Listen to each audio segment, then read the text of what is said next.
Hello everyone, welcome to The Haunted Ride. I'm your host Melissa, and thank you so much for joining me today.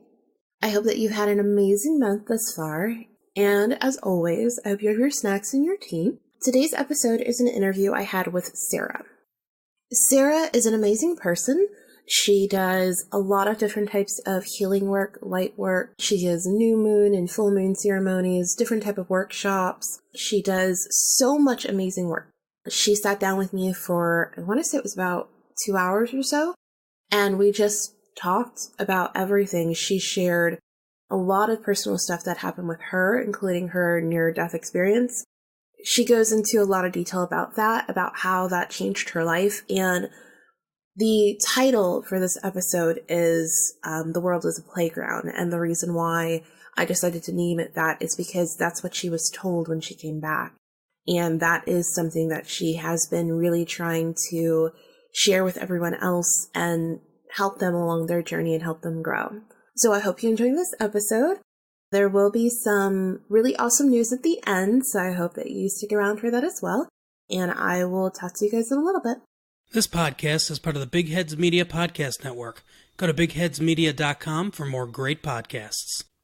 Hi, I'm Angela Lovell. I'm a psychic, an empath, indigo child, and a witch. And my name is Ryan Singer. I'm a stand-up comedian, paranormal investigator, and an empath.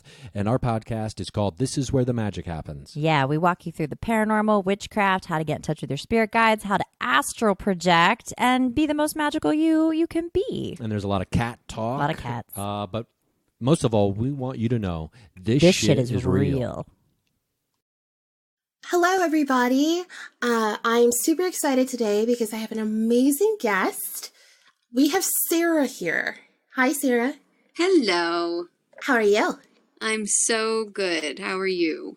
I am, as I was telling you, excited. I'm very, very happy.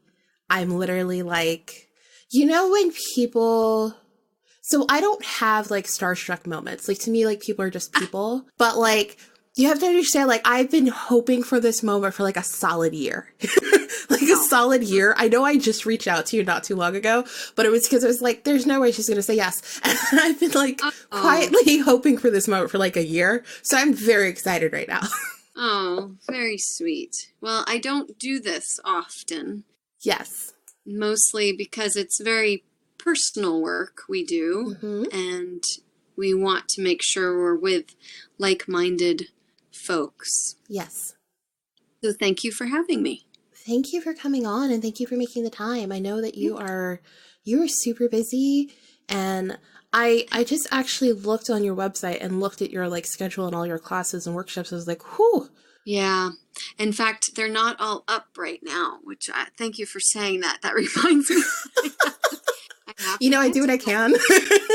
Yeah, there is a new meditation space opening here in Boise, Idaho, where I now reside. Oh. And they've asked me to teach 4 classes there. So I'm teaching a grounding meditation a couple times a week, my empath class, which is ongoing, and more also just so that empaths have a place to go weekly. I find it's really important for us to have people we can connect to in the community and not feel so batshit crazy all alone in our house. Yes. So I think that's very important, and to have a safe space, especially where we can all go to center and meditate and talk about how this experience is a gift and a blessing, not a curse, as so many empaths do tend to feel it is. So I have that, and then I'm also going to be teaching just a shamanic healing once a week. So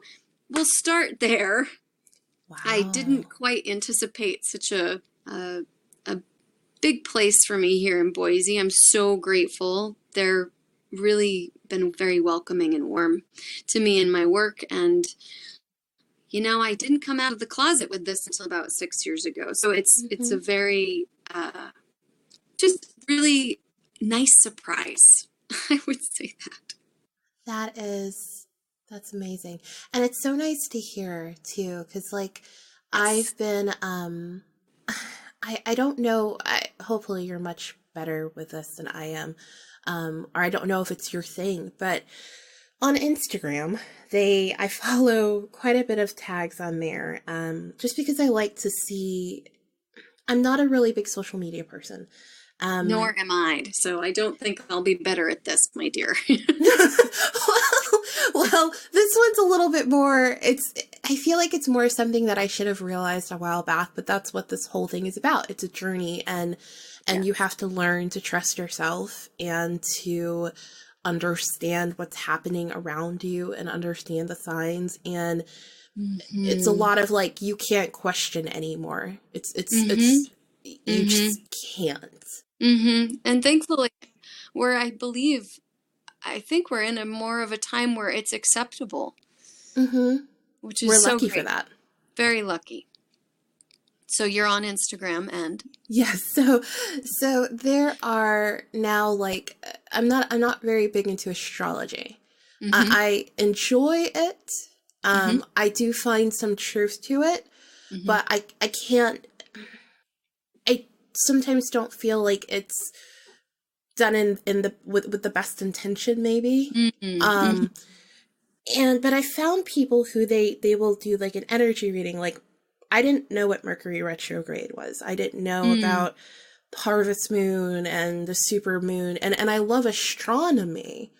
But as far as like technical terms or really truly getting into it, I just didn't. And how that sort of confers with like the spiritual side of things, like I didn't really get into it at all.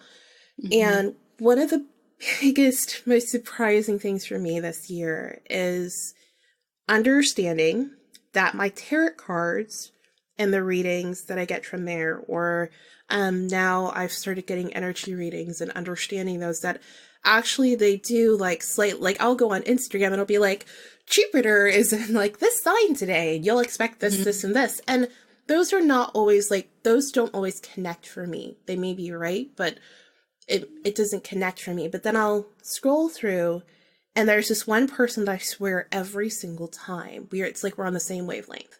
And that person will post, they'll draw a card and connect it to astrology and what's going on in the world and stuff like that. And I'll read it and I'll be like, yes, like this is what my card said to me. This is what my card said. That's what the energy reading it is that I got today. It happened today. I got I got a random energy reading. Where's my phone? What did I put it on my phone, and it was something like, if I can try to remember it was something like the universe is always guiding us like a star in the night, and just like a star, we need to learn how to shine in the darkness.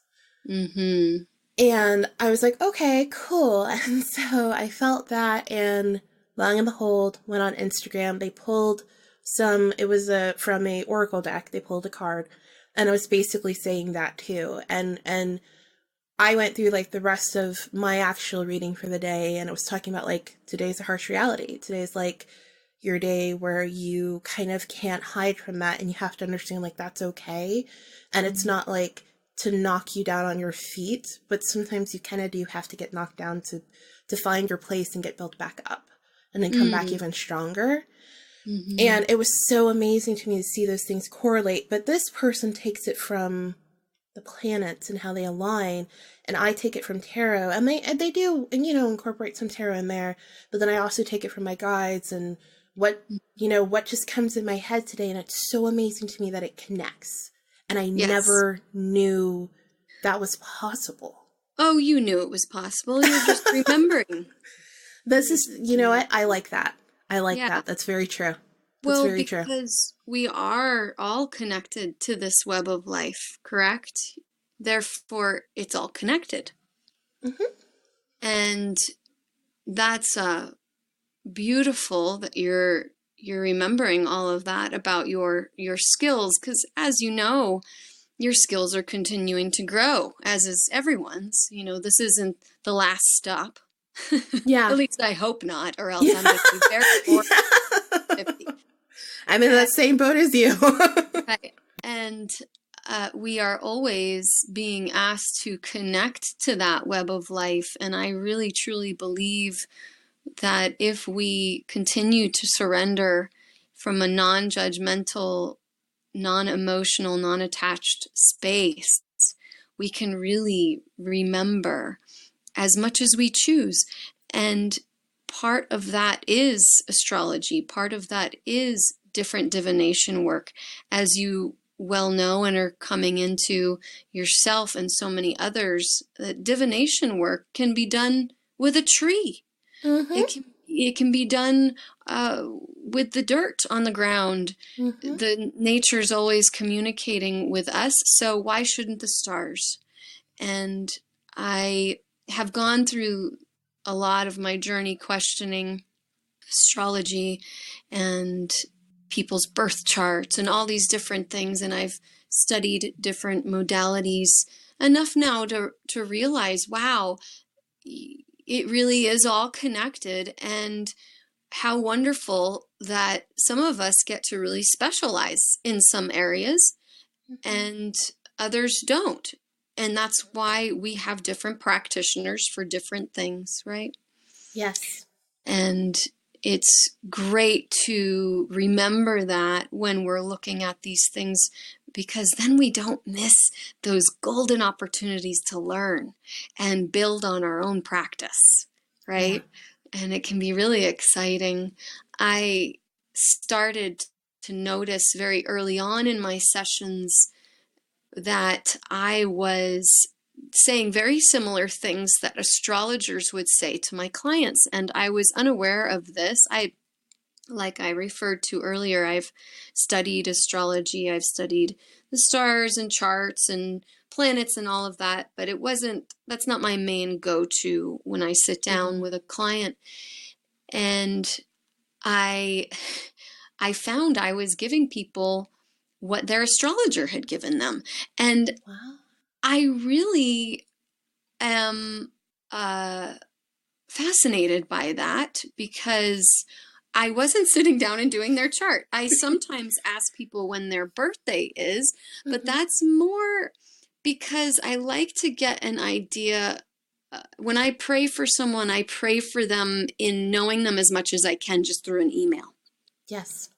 And before a session, it's everything I can do to give spirit to connect to who I am talking to today is really important for me. And my intentions are always to bring in the ultimate happiness and ways that we can help someone attain that from the love and wisdom in this universe today.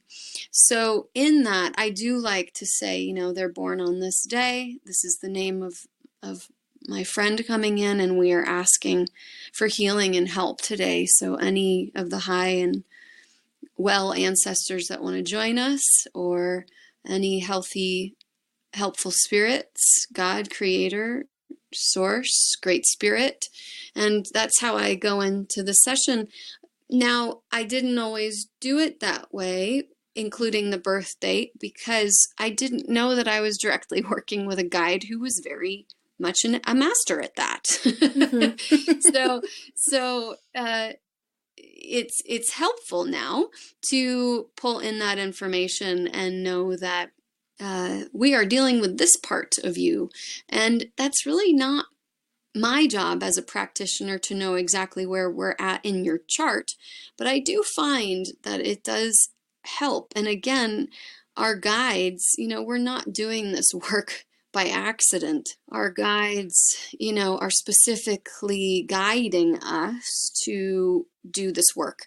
And they aren't showing us the work, and they're not even teaching us the work. They're just guiding us and making sure that if we do fall off the path, that we know how to get back on. And this is why I am constantly reminding people to ask for help. Ask. Oh my God. Ask, just ask. That is so true. Because they can't intrude. It's universal law. And they aren't going to just, unless we're getting into a car accident, then I have seen archangels, jump in because they can. That's their job. They're protectors. in this way. But with guides, they're specifically non-invasive. They're not going to get up in your face.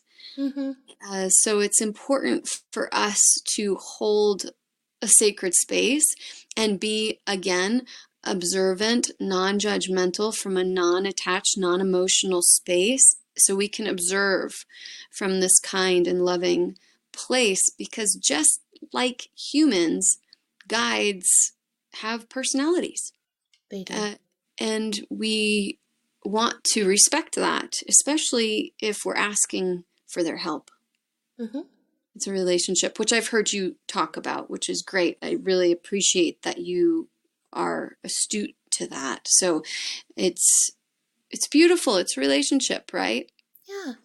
Like it bothers me when I hear people talk about, because when I first started this whole podcast, I said, okay, we're just going to talk about ghosts. We're going to talk about ghosts. We're going to talk about paranormal experiences, because that was one of the only ways that I knew that I could open myself back up to my abilities and open myself back up to where I came from, because I came from a family who they practiced Santeria, and I was taught Santeria. I don't typically practice it, but I was taught it from a very young age. I knew all the saints, I knew all the spirits, I knew the rituals. The first time I ever held a tarot card in my hand, I was 5 years old. And I had my grandmother's tarot card deck, and that thing, I mean, wow. Even to this day, I remember all the energy in that deck, and it killed me because my mom got rid of it. She went through a whole phase when she's like, all of this is evil, and she got rid of all of it. Yes. Sure. Yep. Sure. Yep. Sure. And I can't get that deck today. I can't get that deck back. And I can't, there's all the energy in there. Know.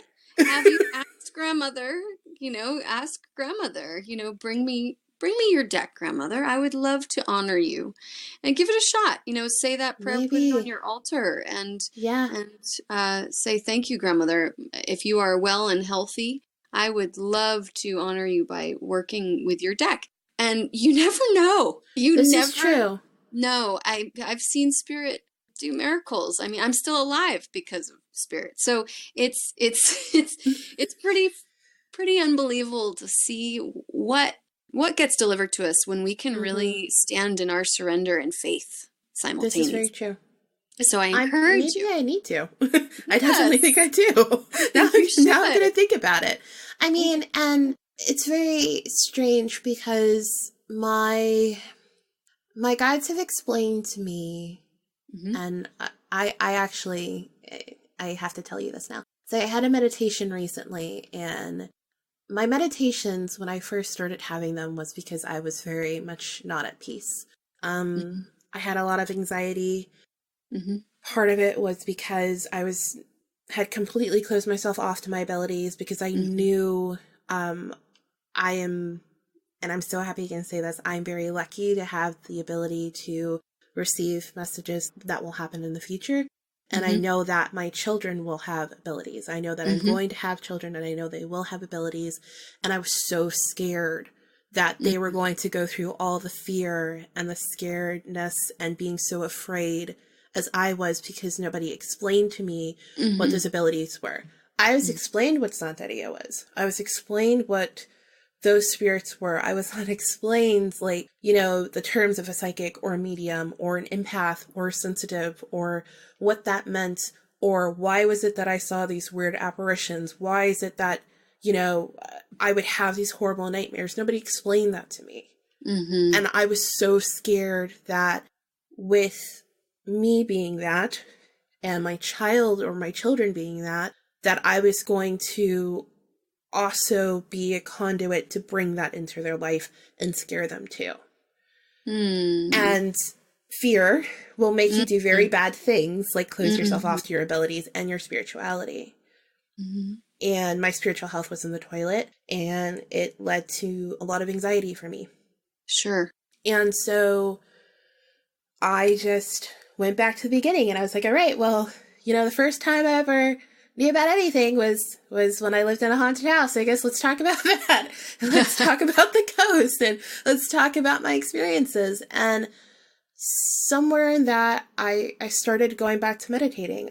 When I was younger, I didn't really meditate much at all. I mean, I would communicate with my guides and I knew how, but Mm-hmm. I thought like, okay, if I shut myself off to everything for years, some stuff might leak through every once in a while, Sure. but I had shut that door. So like, don't I kind of have to like start off from fresh?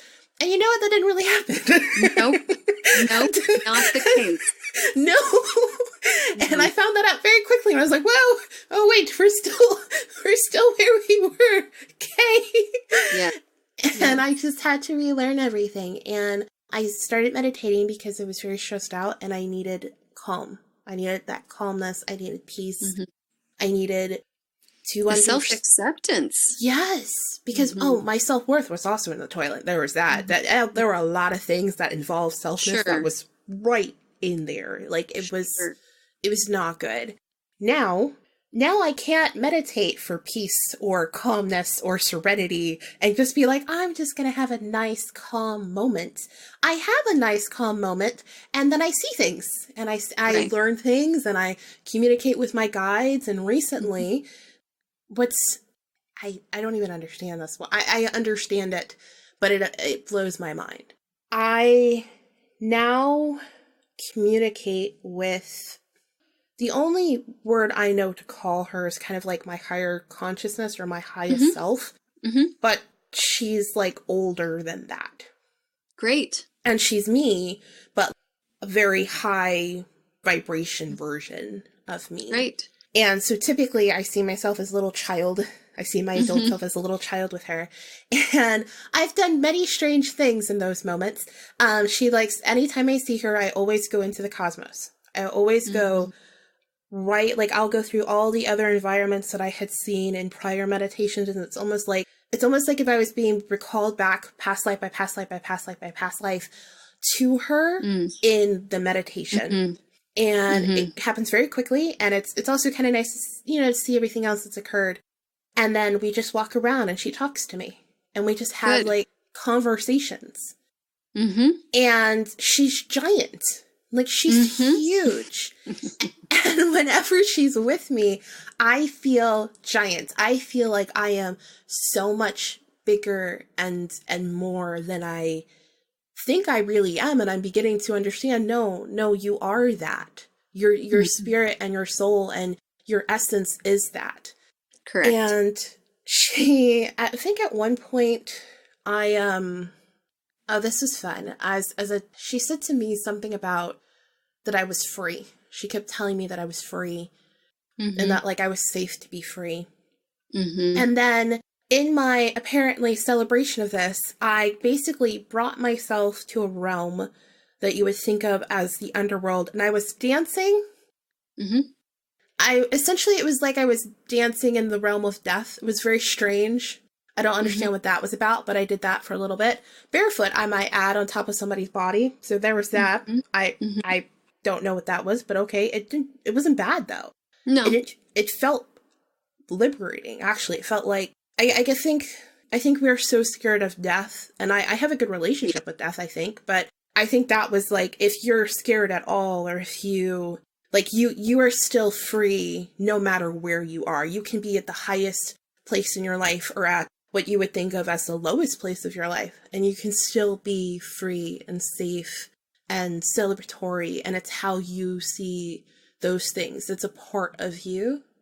And recently, instead of being the little tiny version of myself comparative to her, I've now become one with her, where Good. my head and torso sticks out from her chest and she talks to me that way. Beautiful. Good. Well, you are referring to your higher self, but you're also referring to a future self. Mm-hmm. And I've heard of this many times. I do it in some journeys, depending on what people need, because during my sessions, I journey people. So in that, it's very important to call on our future self for strength, courage, wisdom, whatever it is we're looking for. It's a very shamanic practice, actually. And the going to the underworld and dancing on the body, life is death and death is life. It's the same miracle. There's no difference. We've just forgotten here in the West that dying is just as much of a miracle as being born. There was nothing upsetting when I was dead. I was completely elated and back to the oneness of all of life. I was particles. I was no longer in my body, and I was able to be in multiple places simultaneously. It was no longer about Sarah. It was no longer about even people I had known. People wasn't even a thought on the other side. It was all of us. It was the oneness. It was literally the one. And this is, again, the web of life being connected to all of that. It is very interconnected. There are ways we can journey in and around them. The future self coming to counsel you is a very wise and beautiful gift that you are able to walk yourself through. And I encourage you to keep referring to her for counsel. And going to the underworld, it sounds like she either brought you to the freedom of liberating from fear of death, or connected you to a part of yourself that needed to remember that there is no endless death. Like there's nothing that is permanent about that. It's just very different. So what a beautiful gift. That's a very beautiful gift. And I encourage you to make an offering to the earth spirits who are around your home, because it sounds like you're getting a lot of help, and perhaps, even just taking some water out to a tree. But first things first, I would just ask your land around your home, the earth that's supporting you where you meditate and do your work, just go out there and ask, what can I do to support you as you support me? Because you're getting so much, and it's really important to make sure that you continue to let yourself branch out, especially with all the wisdom that's pouring in. It's beautiful. Also, I love what you did there between earth and land and branch out. That was very beautiful. I liked it. I liked it. Oh, thanks. Well, I'm sure I heard it from somewhere. I mean, that's the other part of me. I am a mishmash of different beautiful teachers I've been blessed to study under and be with. And, the unique gift of dying and coming back is definitely my own, but still Spirit taught me through that. That was nothing Sarah did. So it's before we are teachers, we are really good students, right? Oh, yeah.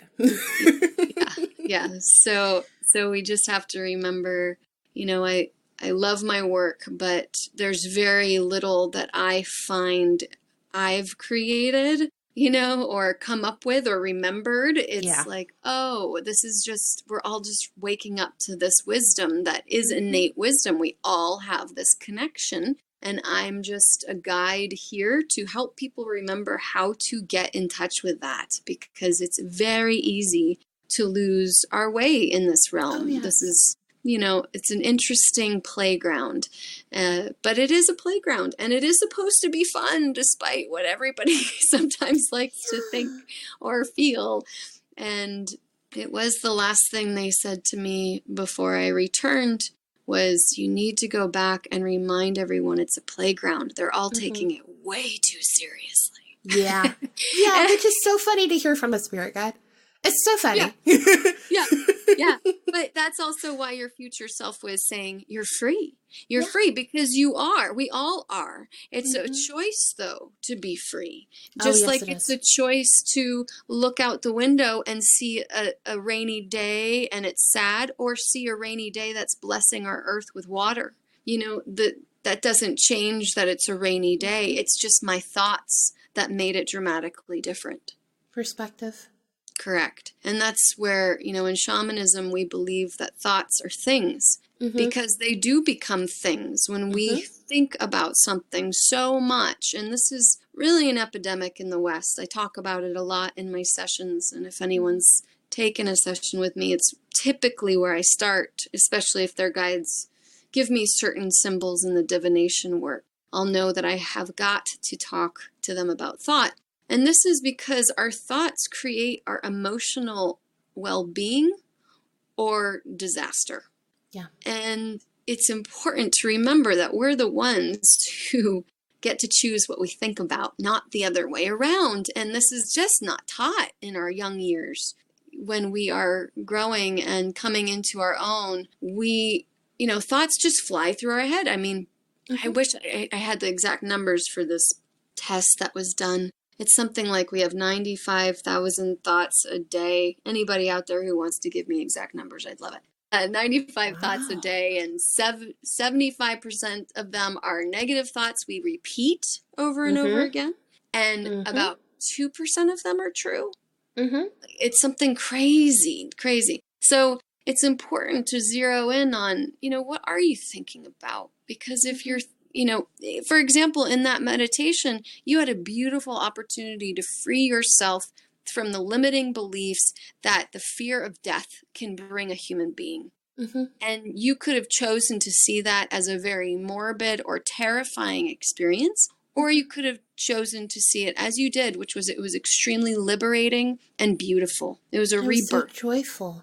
Right. It was a rebirth. And this is very common in shamanic practice. We believe that shamans have multiple deaths.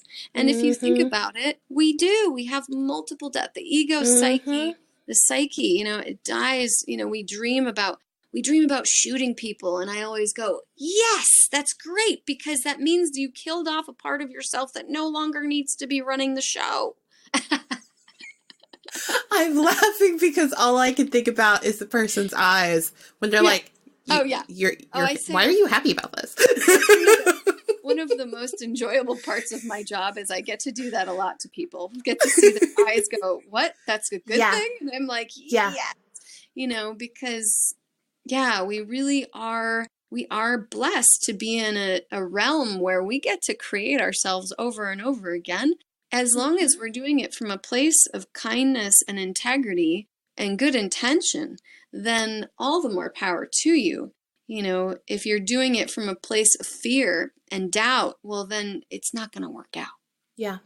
So good for you, recognizing right away that it was a joyful experience. And this is also why spirit communicates with you in the way it does. It won't communicate with everyone that way because not everyone would get it, which is also something that sometimes happens to young empaths and sometimes does not. And that is spirit.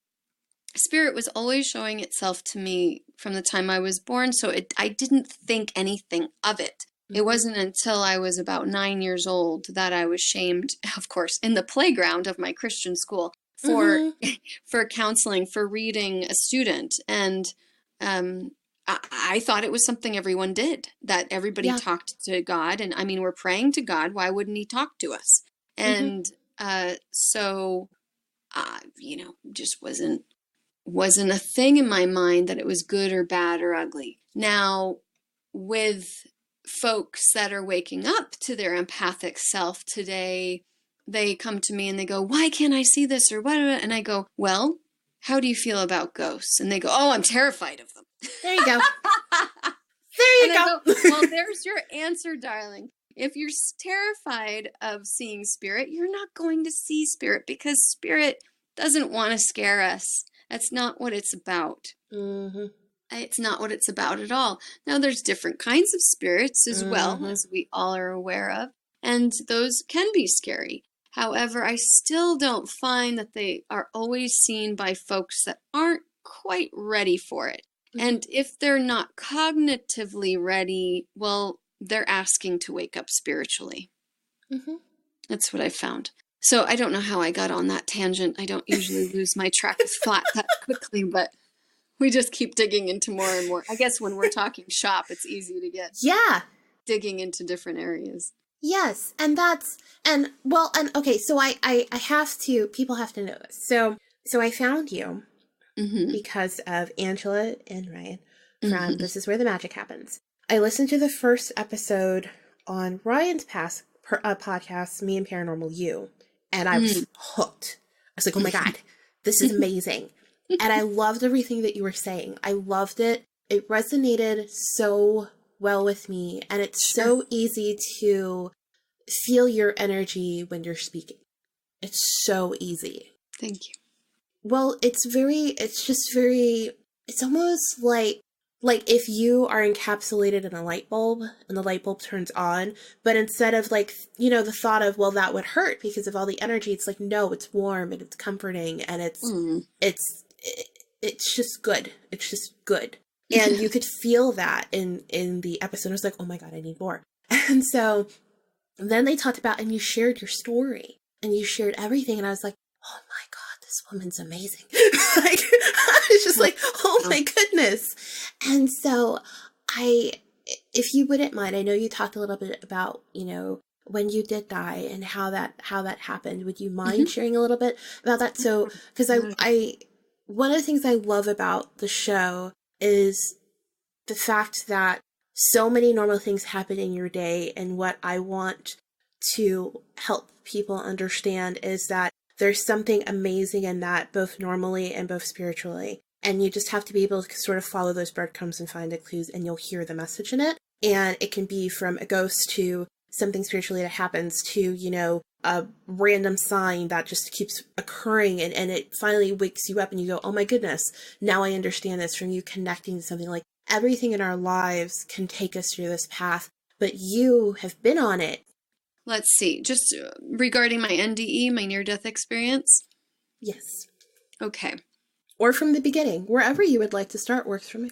Well, I guess I'll say this, and that is that I've been in a spiritual practice my entire life, some more religious than other times. And I have been really grateful to have an incredible faith in God. And that has really gotten me through my entire life.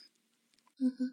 Even in the trials and tribulations I had in my young years, my friends used to say, gee, Sarah, it's like you follow this magic thread. And I remember them saying that to me only when I was about 15 years old and thinking, wow, really? Why? And they're like, well, things just always, you just seem to think about something or say something and then it happens. And, we still didn't fully understand what I was doing all the time. It wasn't, we didn't really talk about it. And anyways, it was beautiful to see that blossom throughout my life. But that is the one gift I feel I was really given from my mother raising me in a Christian, very hippy-dippy school. It was not a tight-lipped conservative Christian school. And I'm really grateful for that experience because faith has been one of the biggest gifts and gotten me through my life in a more healthy, I feel, more healthy way. So again, though, you do have to ask for help. So if anyone out there is searching, please just try it tonight.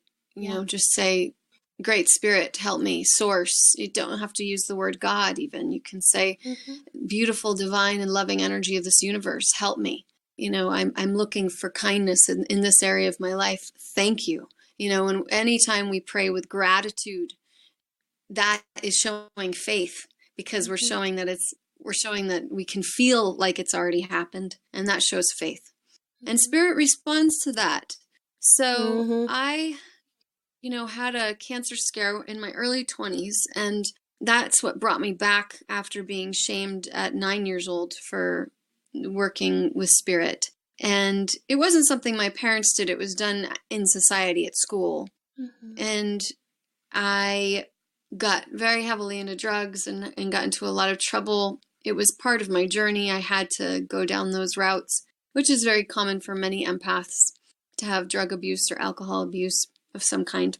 And in my early 20s, when I had the cancer scare, I just decided, no, I'm not going to go out this early. And I got really heavily into meditation. I studied Doreen Virtue. I went and took a workshop with her. There was like 30 people there. It was crazy. Got to talk to her one-on-one. And it was a very different time. This is 22 years ago. And I spent the next probably about 10 years just focusing on meditation, yoga practice. And then I got into Nichiren Buddhism, which is chanting Namayo Renge Kyo. And my depression finally started to lift. I was very suicidal up until about 33 years old, just because I could not remember why we were here. And I couldn't remember what the point of all of this was. I couldn't remember. And I, all these years, always had a spiritual practice. And it was about, I really dug in at 20. And then by 36 is when I died. I starved to death for 17 weeks. I had C. difficile, which is an overgrowth of bad bacteria in my gut. And I have ulcerative colitis. It's a chronic condition that I've had since I was 9 years old, for being shamed for my gifts. We're still working on that. And I was already in a very weak state and had been on medications for my UC. And then I called the doctor who had been, it was malpractice, and I didn't sue. I don't, hey, the universe can do a lot more damage than I can. And I don't need to afflict anyone with that. They've got their own coming to them. And honestly, it was the best thing that ever happened to me, was dying. So I called him one morning and said, I'm still bleeding out every 20 minutes to an hour. I'm sleeping on the bathroom floor. I can't live this way. It's been, 15 weeks at this point. And he said, well, I don't know what to tell you, Sarah. I've given you everything I can. You're screwed. And I just hung up the phone because I couldn't believe a doctor just said that to me. And I laid in my bed and I cried a bit. And then I just heard a voice say, you can lay here and die, or you can claim your miracle. And so obviously I chose the latter. Well, yeah. I chose a ladder of a lot of things. I crawled out of bed and I crawled into the living room, and I just reached out to every circle I've been praying with for the past 16 years. It's a Lakota tribe that I sweat with. There's a Kundalini community in LA that I pray with. The Nichiren Buddhist community that I pray with. And I worked at a great restaurant, and I reached out to that community as well. And I just said, help. I just said, I need help. And I'm pretty sure I'm gonna go if I don't get the help I need. I need a doctor, I need medicine, I need something, but I don't know what's wrong with me. And it was, I think, in the next hour, I was given the name of a doctor who would eventually save my life. A woman showed up on my doorstep with a nutrition, like a liquid nutrition that she kept me on. She stocked me with for months, and I was able to absorb nutrition with that. Wow. And it was incredible. It was beautiful to see the community respond. I had people come and pick me up and take me to healings and meditations, and healers show up and work on me. I mean, it was just such a beautiful time, even though it was some of the most disturbing moments of my life. Starving to death is no fun. And, but it was only 2 weeks until I could get in to see the new doctor. Amazing man, Richard Krupp in LA. He admitted me into the hospital in St. Joseph Medical in Burbank. And I was with my ex-husband at the time, and he was asleep on the couch. And I just remember seeing him laying there, and then everything went black, and I was getting pulled by my arms, like as if two beings were on each side of me, pulling me down this tunnel. And I went through what looked like a hallway, actually. It literally looked like a high school hallway with lights on behind doors, and very interesting. And then I went into a portal. And at the time, I was not so versed in the verbiage of what I'm versed in now. So I'll just kind of simplify things in saying, for the sake of who might be listening and doesn't understand some of the terms I might use. And that is, a portal is like a if you've ever seen the movie Contact, when she goes and travels through time, that is the best description I've ever seen on screen about what a portal looks like and what I went through. So it looks like a tunnel, but a circle with light around it, moving, and almost like electricity running up and down it. And I went through that with these beings. And again, at first I was going backwards and they were pulling me. But when I got into the tunnel, it was, I started shifting. I started almost like shape shifting. But at the time, again, wasn't thinking that. You're just like, wow, this is a really amazing dream. And then I came into this light, this very, very dense white light that was palpable, and I was no longer in my body. I was everywhere in this white light, and the light was me and I was the light. But Sarah was no longer Sarah. It wasn't an important thing.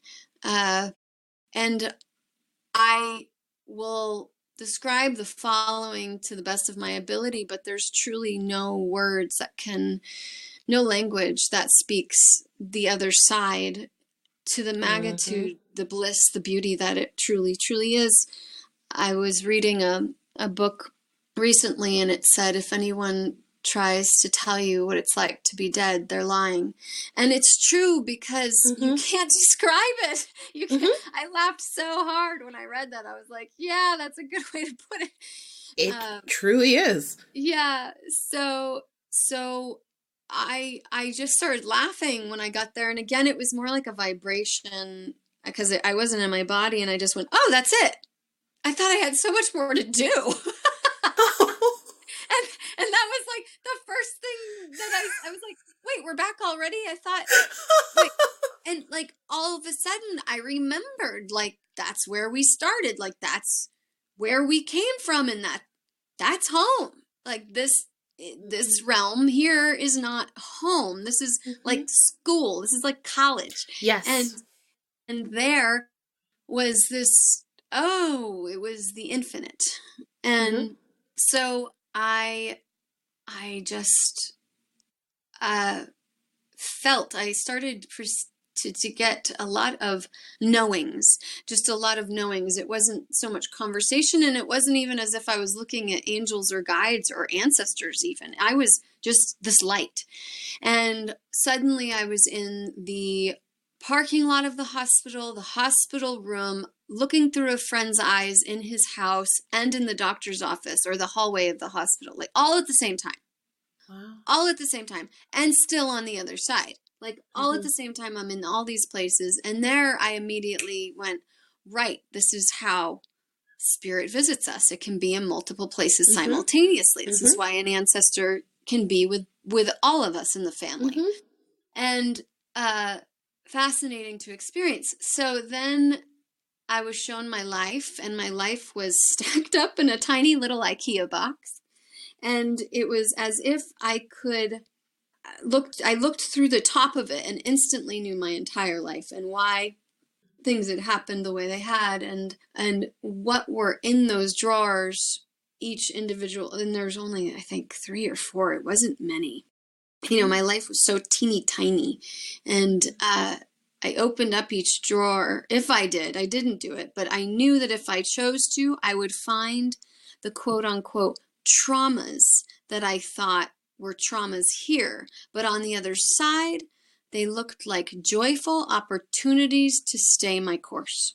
And I suddenly, had a very deeper understanding of, oh, yeah. And again, like, I remembered on the other side that, oh, yeah, that happened. Wow, I took it so seriously down there. I didn't even say that to myself. It was like, isn't that interesting that the person I chose to be down there saw it so differently. It was a different kind of acknowledgement when you're there.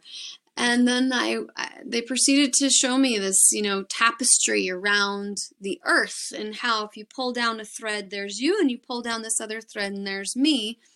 And we are still connected to that web of life, that tapestry. We're still connected, but it's up to us to take care of that thread, to take care of that connection. And then I was getting pulled to go into another, like deeper into wherever I was.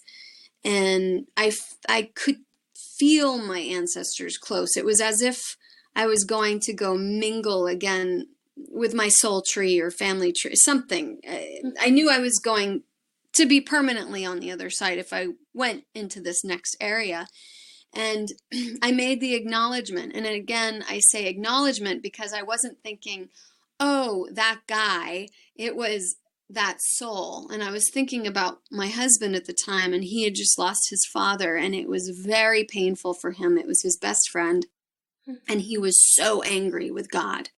And I just made the acknowledgement, if this energy is to leave that energy, I don't believe that energy is going to navigate very easily back to God, being us.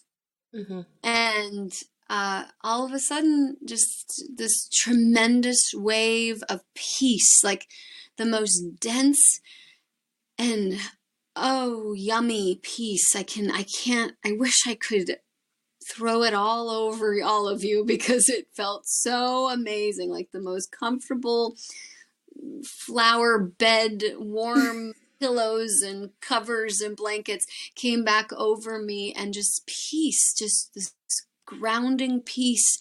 And I felt the cells of my body start to come back into form.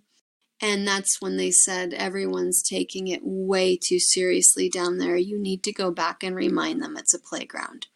And then they pulled me back through that tunnel, went back through the hallway, and I came up through these two dark holes that were my eyes. And I opened my eyes, and there was my husband at the time sleeping on the couch still. And so I have no idea how long I was out. They had just hooked me up to fluids. And I believe that's probably a lot of what was able to bring my body back. But it was a profound experience, and it took me I was in the hospital for 2.5 weeks. I had different visits every night around 5 a.m. Every morning from a different entity, just basically everyone introducing themselves from all over the universe. It was pretty incredible. And I'd made some choices. I had purposely opened myself up to the compassionate and helpful spirits of the universe. And if they had good medicine for me, to please bring it, because I was in a lot of pain, and I needed help. And so they did. I had some incredible, experiences that will stay with me forever. And there's a lot of support and love for us in this universe. We just forget that and get caught up in the ego self of thinking that this is all there is, but it certainly is not. And there's a lot more for all of us. We just have to remember to ask as well. So after the 2.5 weeks, I went home, and the clairvoyance was really loud. I couldn't be in public. I was in quarantine for some time, so that helped. Because I could only hear the nurses and doctors, spirits, guides, and ancestors, and sometimes very unsettled earthbound spirits that was with this one nurse. She came in at 2 a.m. and I'm laying there sleeping, and you don't really sleep in the hospital. And this guy is going off on her in, I think it was Korean. And forgive me, I don't speak Korean, obviously, and I'm not making fun of it. I'm just trying to explain like how fast he was talking.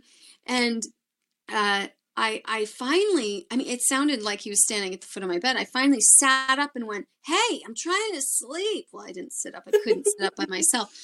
But I just picked up my head, and there was nobody there. And she goes, "Huh?" And the nurse had her back to me. And I went, "Oh, your grandfather won't quit." She goes, "Yeah, I know." And I go, "Oh, you can hear and see him too?"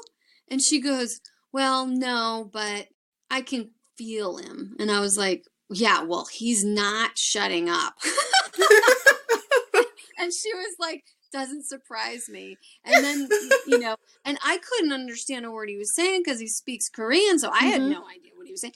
And she goes, yeah, he's trying to tell me what will help you feel better.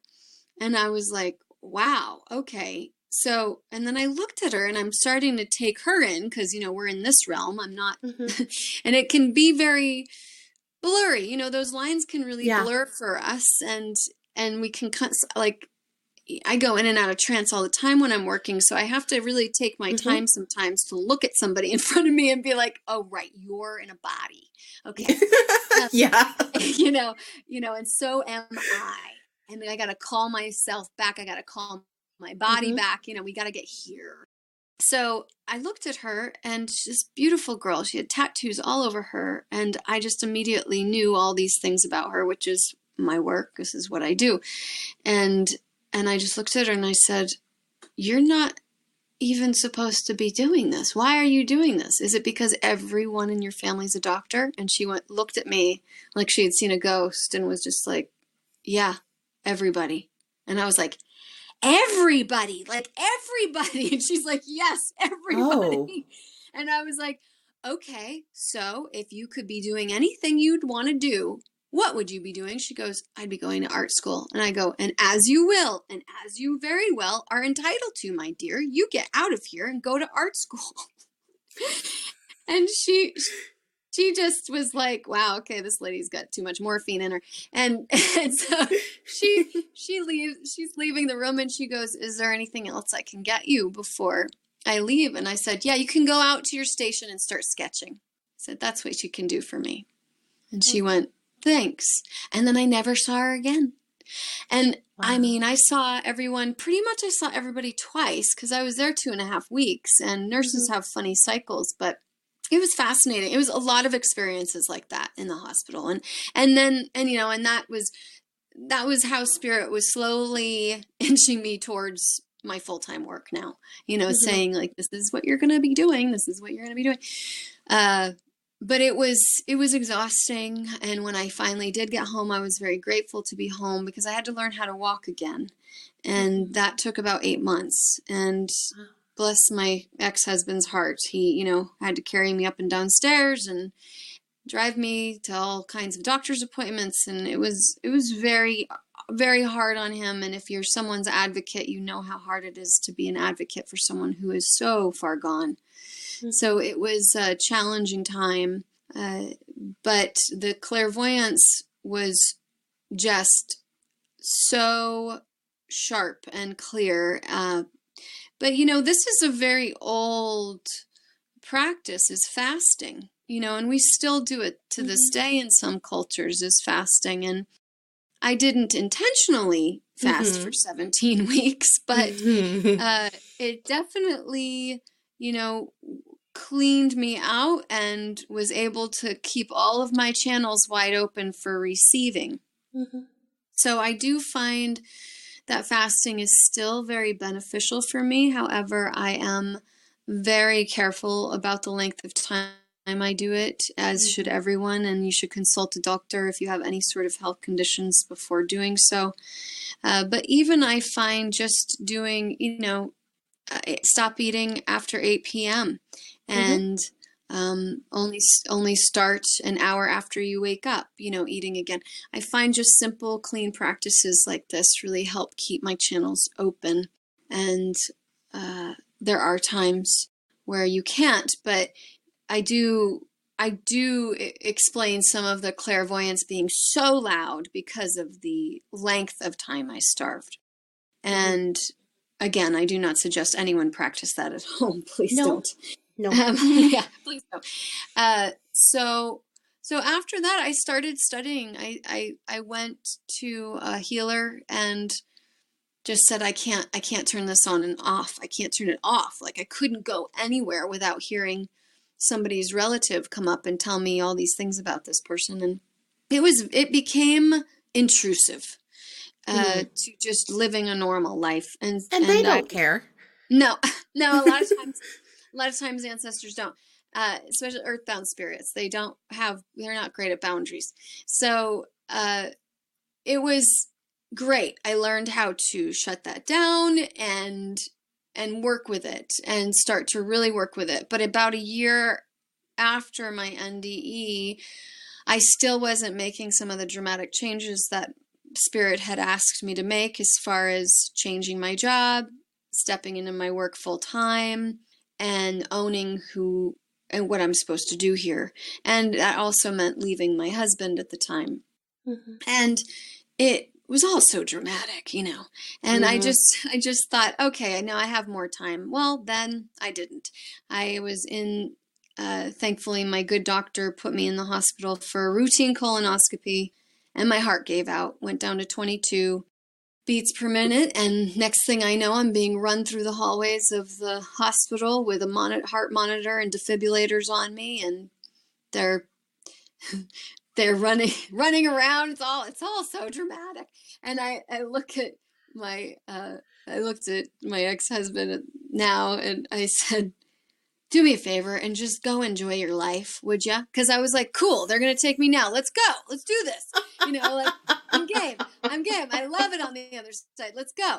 And he was like, stop it. And then the nurse turns to me and is like, okay, we're shooting her with adrenaline. She's going down. It's all so dramatic. And I go, is this like Pulp Fiction? Are you going to straddle my waist and hit it into my chest? and the nurse just kind of dropped his jaw and looked at my husband and said, is she always like this? And he was like, yeah, you should have seen her waving like she was Princess Diana as we strolled her down the hallway, ran her down the hallway in the bed. And I was like doing that wave with your hand tilting, there was a bunch of doctor students. Oh my God, come on, have a good time. Even if you're dying, like, let's enjoy it, That's amazing. And so anyways, they shot me with the adrenaline. I went from 22 up to 120 under a second. It was one of the weirdest feelings I've ever felt in my life. It was my whole body arched up onto the top of my head, and I was on my tiptoes on that bed. And it was like all of a sudden I had been running a fucking marathon. It was like insane. And then they kept me there and monitored me for about a week, and I couldn't sleep because my heart kept going down. So they'd have to come in every 15 minutes, make you lift your arms up in the air, and it's ridiculous. Anyway, so because I almost went again, I didn't have the profound experience I did the first time, but I knew I missed something. Mm-hmm. And I called the healer I'd been working with and another healer I'd been working with and just said, please come in and pray with me. I need to understand, what's being asked of me. And they came in and said, you haven't made the changes that they, have requested of you, and you've got to go into your work. You've got to be of service to the folks here and share your story and do your work. And I just really didn't have the self-worth. I really, really didn't. And I just said, okay. And when I made my decision, I got dramatically better. They released me from the hospital. And then I asked for a divorce. I got a divorce, and I quit my job, and I went into my work full time. And now that's been 2 years full time. But it did take about another, I would say it was a rough year and a half to make all those changes. Mm-hmm. But I was at least taking action.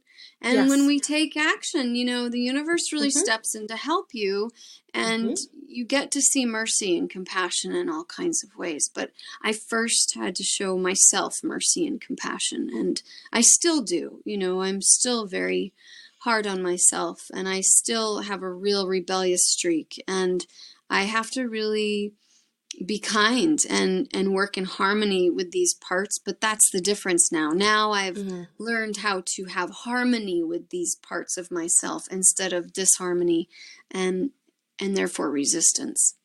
Change is the one thing we can always count on. And if you are wanting to dig into thought more, I suggest reading any Sydney Banks is the 3 principles around thought. It's really great stuff.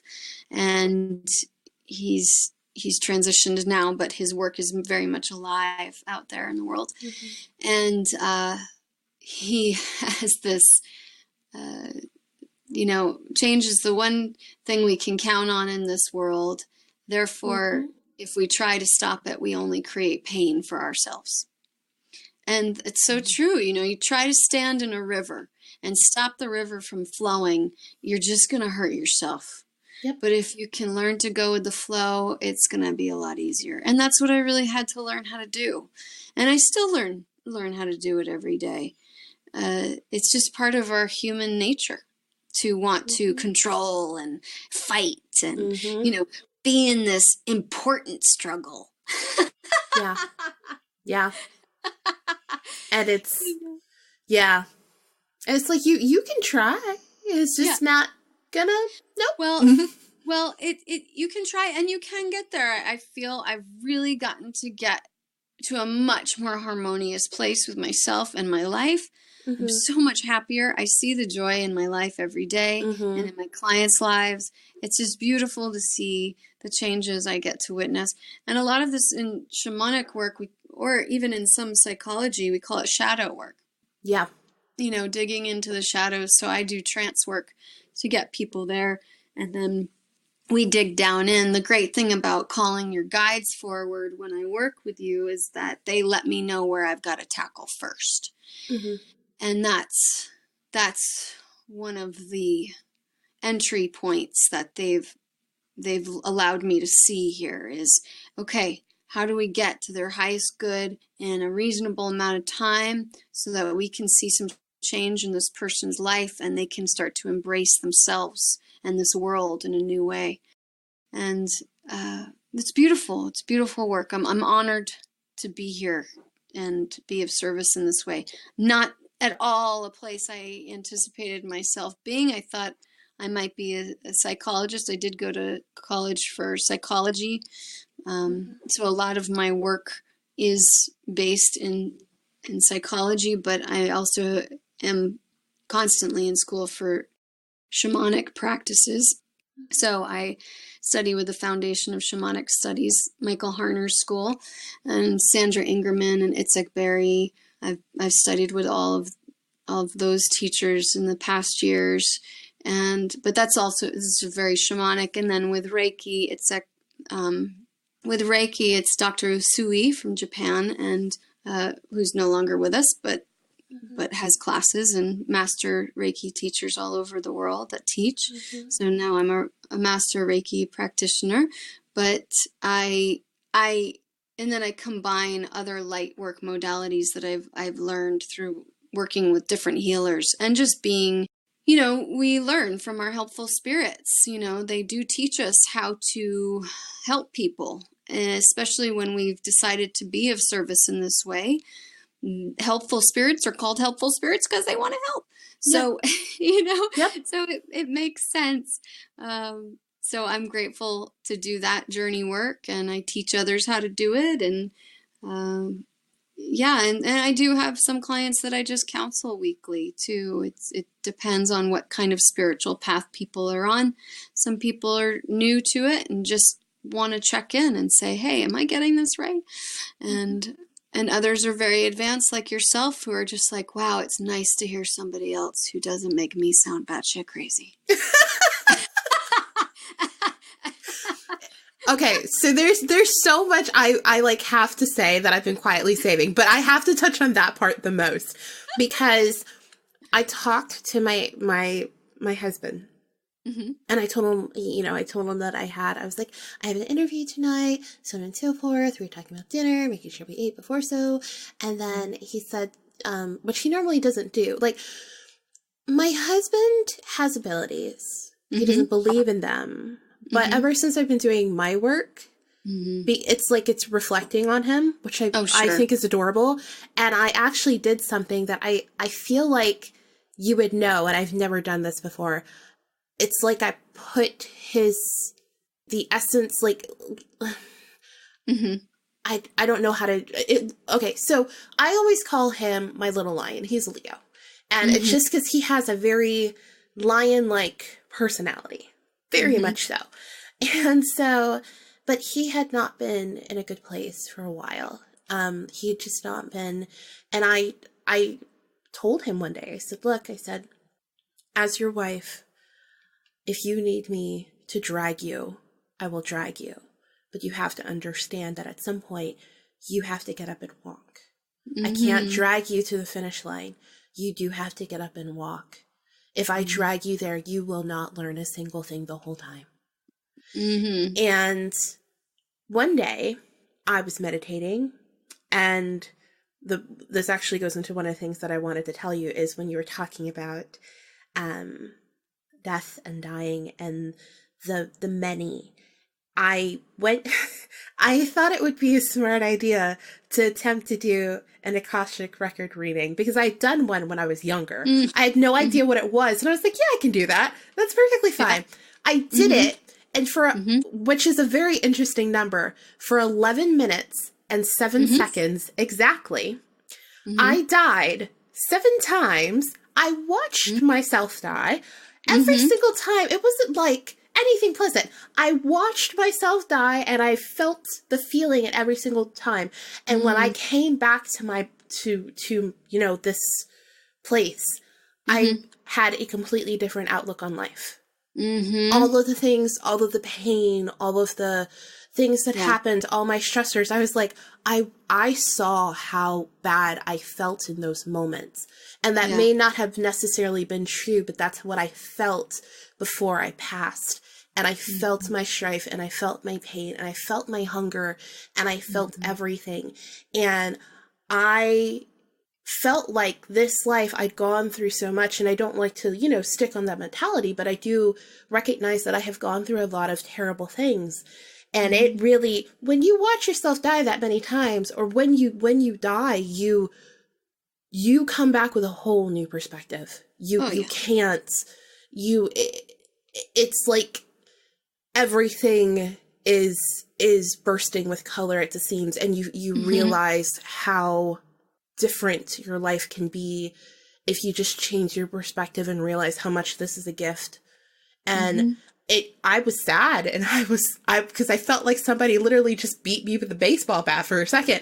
and then I got up and I was like, okay. And that has been a huge change in my life. And that was one of the things when you were talking about it, I was like, oh my God, that moment, that I completely understand. Yeah. And so right around after this meditation, I had a couple other ones. I saw another version of myself. I saw some other stuff. And then I started seeing these past lives actually being as guides in my meditations, and they were happy. Not a single one was sad. They had felt that way in life, but seeing them in these spaces was completely night and day. And I was like, okay, I understand. Sure. I get it. And at one point, I saw a tiger, and I was like, why am I seeing a tiger? I mean, and the tiger was face to face with me. It was like, you will see me. And I'm like, I see you, but I don't understand why I see you. I looked at the tiger, and I studied the tiger for a second, and I was like, you're not for me. I'm not seeing you for me. And I was just like, okay. And so I did another meditation about a week later, because it took me a second to understand. I was like, why would you?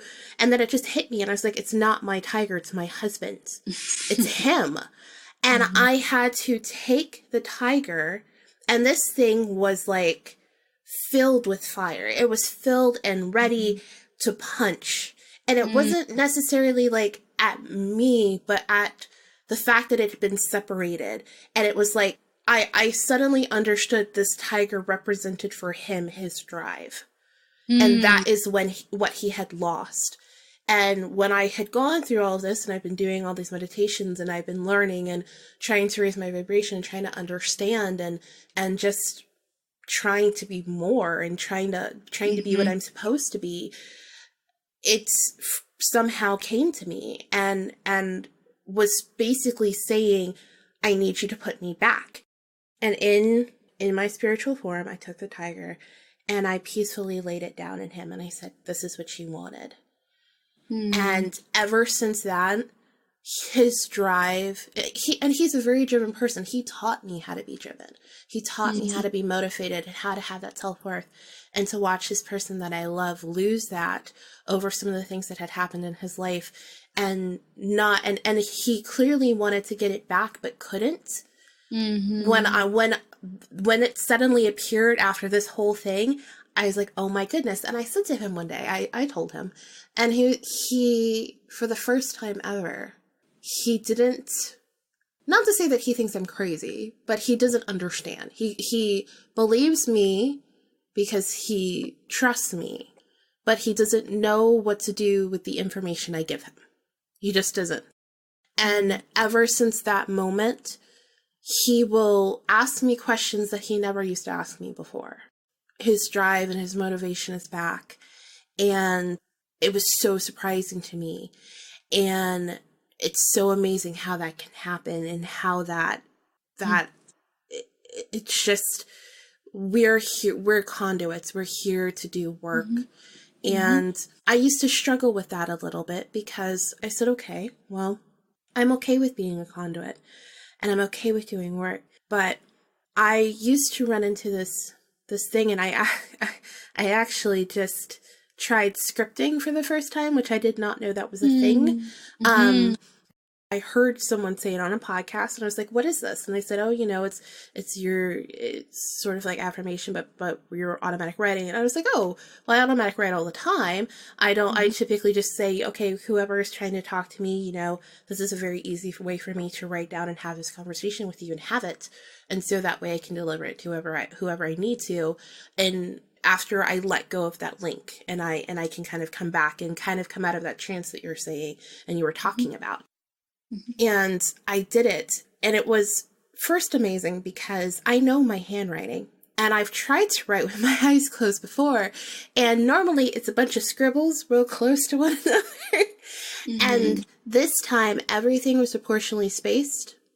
Everything was legible. I could read everything. That, first off, has never happened. All I did was I wrote down and I asked a question, what am I? That's all I wrote.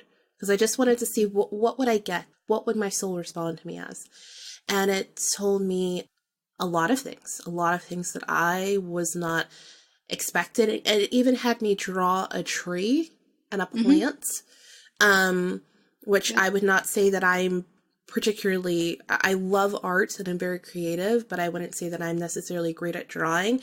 And when I looked at it, I was like, oh, that's actually not bad. Okay, this is very interesting. And one of the things, what does it mean to you? For me, the tree to me reminded me of something that had happened the week prior to, where I saw land spirits for the first time.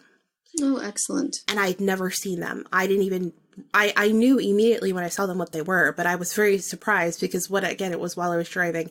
And two, I watched them scurrying from one place to another. And I was just like, what is going on?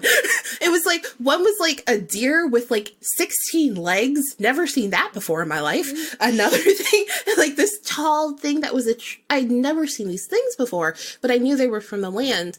And I actually, comically enough, I had to pause in the middle of, I said I'd say it on the podcast. I'd never talked about it.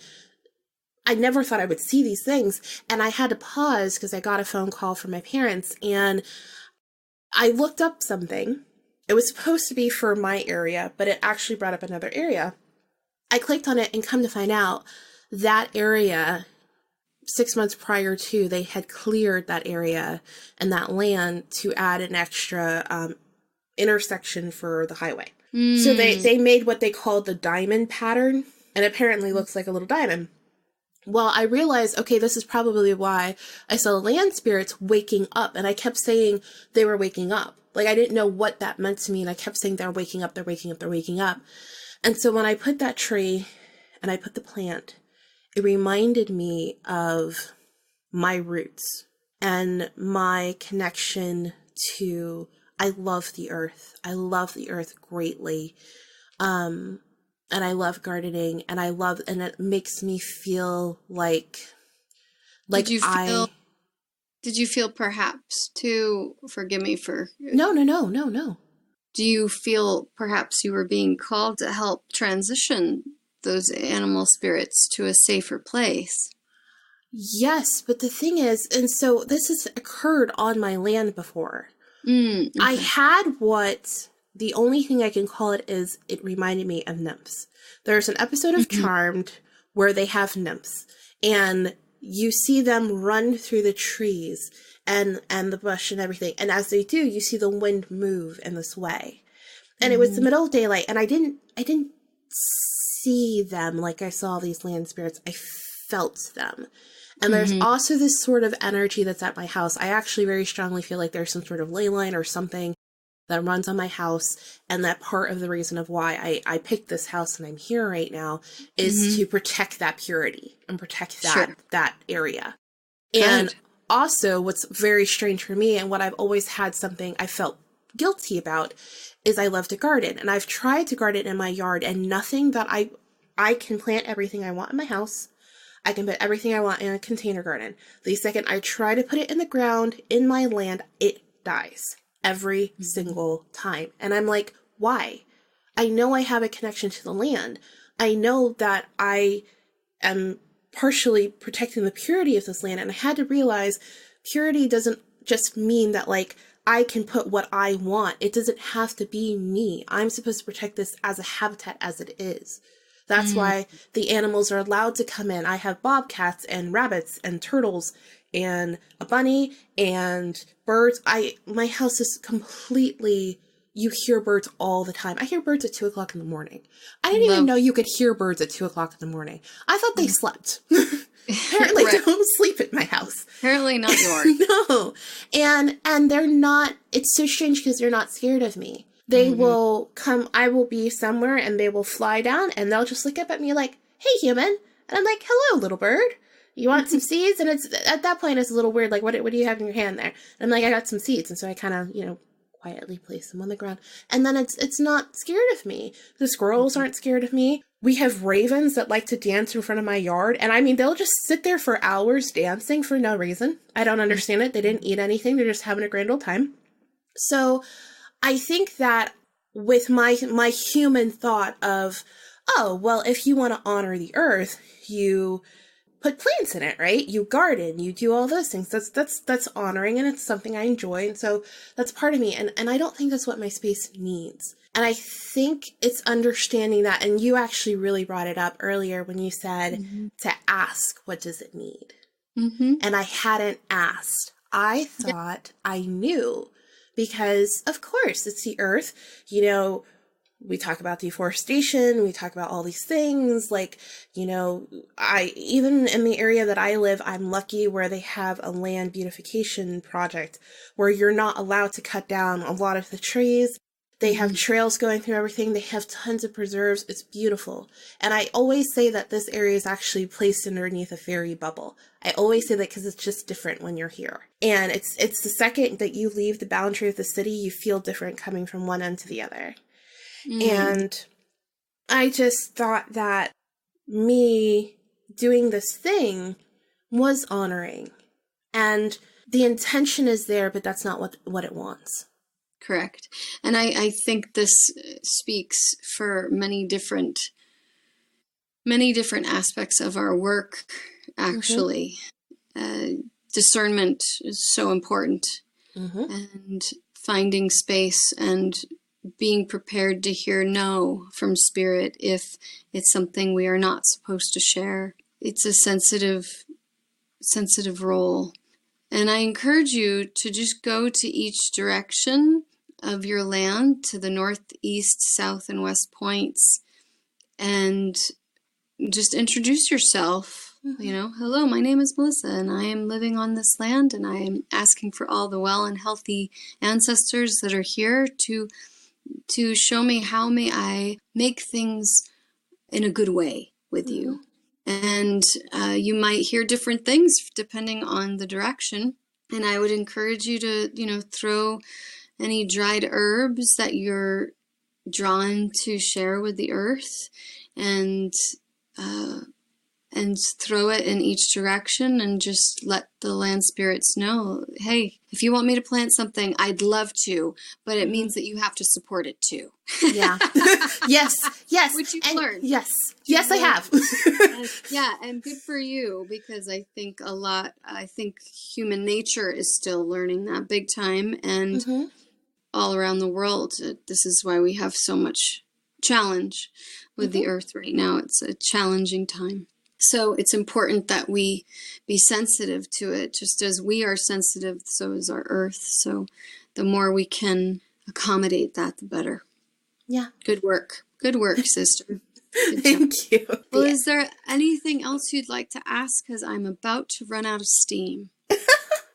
Well, I would say the one thing that I would like to ask you is, I know we talked a lot about a lot of different things. If there is one thing that throughout this journey, or something that just hits you kind of as I asked this question, that you feel like you need to share, or you feel like someone out there needs to hear it, what would that thing be? Remember that the person next to you feels joy the same way you do, feels pain the same way you do, feels ignored and forgotten the same way you do, and feels accepted the same way you do. The sooner you can give that acknowledgement to yourself, the sooner you can give it to your neighbor, and we can have a more harmonious planet. I think we forget that we are one, and we're all slowly remembering.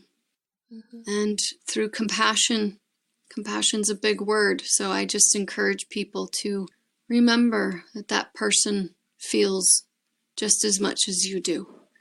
It might be timed differently, it might look differently, but they are still you, and you are them. And if you can't get there, then ask yourself where you can't get there within yourself, because that's where it's where all the work starts. And it's so important to go inside and love on the landscape within you and tend to those gardens inside of you. And that means the self-love garden and the acceptance garden and the worth garden and all those gardens within you, whatever it takes to get there. And your brothers and sisters will continue to remind us what part of the garden we've forgotten. And we need to remember that those are our teachers. You know, the biggest villains in our life are. And if we can embrace that, we can actually move on and learn, which is such a gift, because then we have freedom. I hope you enjoyed the interview. I had a great time with Sarah. I loved talking with her. And she brought up something that really is important, because when you are going through all these things, it is very easy to think that you are going batshit crazy. We've talked about this. This has been a concept and something that I've talked about a lot in the podcast, thinking I was crazy. And I really enjoy bringing other people onto the show to not only share their own experience, because it also shows you how you resonate with that person. And there were so many things that she brought up, so many things she talked about that just brought up so many different experiences in me. And I was just sort of blown away by that, and sort of by the synchronicities that kind of led us to the paths that we're now on. And I hope that whoever you are out there who's listening to this, I hope that you know that you're not crazy. You know, if you are concerned about your mental health, if you do feel like, you know, there is something wrong, clearly go see a professional, go talk to somebody. But I think that there is a difference between accepting and understanding that there may be something wrong versus just thinking that you're crazy. When you kind of put yourself in that sort of mindset, you end up sort of shutting the door to any sort of health or healing that can come to you.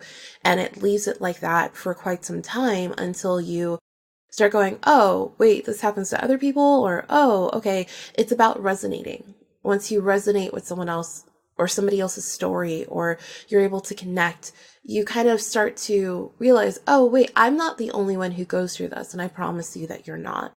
I hope that you got that out of this interview. I hope that you were just as entranced by Sarah's warmth and understanding and her light as I was the first time I heard her on This Is Where the Magic Happens, and anytime subsequently afterwards that I've heard her on the show. So I really thank her for being on here and spending some time with me and talking with you guys.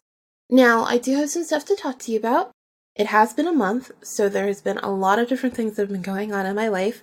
A lot of growth, a lot of changes, a lot of everything. Last month in December, I had talked to you guys about having crystals and tarot card readings, and all that stuff is still going on. I actually just finished running a special 2 free readings on Saturday and Sunday due to the new moon, and a discounted rate on my tarot card readings. We have different types of crystals. That's been a brand new experience for me. And we also have the workshop. So I kind of talked about this a little bit in December. I don't think I went into too much detail, but this workshop is going to be about accepting love. February tends to be either a great time for people, a mediocre time for people, or a really bad time for people. I really wanted to do something, and I wanted the first workshop to be about how you can accept and bring love into your life. I think so many times we want love, but we don't know how to bring that into our space and into us. And it really starts with us and understanding what we need out of love in order to understand what we need out of our partner. One of the greatest things in life is not only love for another person, but love for yourself and understanding like where that starts. So the workshop will be on March 21st, the day of spring. I will be putting tickets on the website sometime mid-February. I haven't completely decided how much it's going to be, but it's not going to be very expensive, at the max $25. I don't plan on limiting the workshop, but I will let you know that if you do want to join, it is going to be an interactive workshop. I am building a presentation. That way I have all my thoughts and all my notes kind of down, and then also something for you guys to follow through and go through as well. There will also be areas for you to sort of fill out if you would like to. So as we're going through, if you hear someone's story and it resonates with you, it makes you remember something that you didn't really think was super important before, but now you realize how that truly affects you when you're trying to find love and bring that into your life and love yourself. Write it down. So there will be areas for you to write down as well, but it is going to be an interactive workshop because while, yes, I want to share all my tips and tricks and things that I've learned on my journey with you guys and my story as well, I think it's also important that you guys are able to share your story too. So if you don't want to, that's perfectly fine, but do know that you will have that opportunity, and that is something that I will be encouraging throughout the workshop. I also don't know how long it's going to be. I don't plan it to be any more than 3 hours. I'm hoping to keep it around 2, but it also depends on how many people we have and how many people want to share their story. I don't want to cut anyone off. This is supposed to be just as much as it's a sharing process. It's supposed to be something that's shared between myself and you guys and myself as well. But yeah, so that is going to happen. I'm very excited. I actually can't wait. I had this idea to do this in my head a long time ago, and I just sort of thought, oh, well, who are you to sort of do it? But something that Sarah said, and one of the things that really came to me in December very strongly was, if you tell yourself no and you think that way, like, okay, who am I to do this? Who am I to do the other? You're stopping yourself before you can even start. You don't know what you have to share with anyone else, what you have to share in your craft or your journey or your job or your relationship or wherever if you don't actually try. And that's what I want you guys to get both out of the interview and then also, eventually from the workshop and other episodes that will be going on in February and in March. Try, listen to what makes your heart and your soul happy and warm, and try them. It doesn't mean that you have to dedicate every ounce of your being to them. It doesn't mean that you have to leave everything for this thing. It doesn't mean that, but just do a little bit. Just lightly attempt and see how that feels. And if it feels good, keep doing it. Like Sarah said, this world's a playground. We gotta play. If we're not playing, what are we doing? Why are we just living our days with no joy or happiness or love or anything else? For what purpose? Find your purpose. And if you find something that makes you happy, go for it. You can do it. I believe in you. So with that, have yourselves a good day and a good night. Take care. Be safe. Love yourselves and love others. And as we always like to say, don't let the ghost get you. Bye.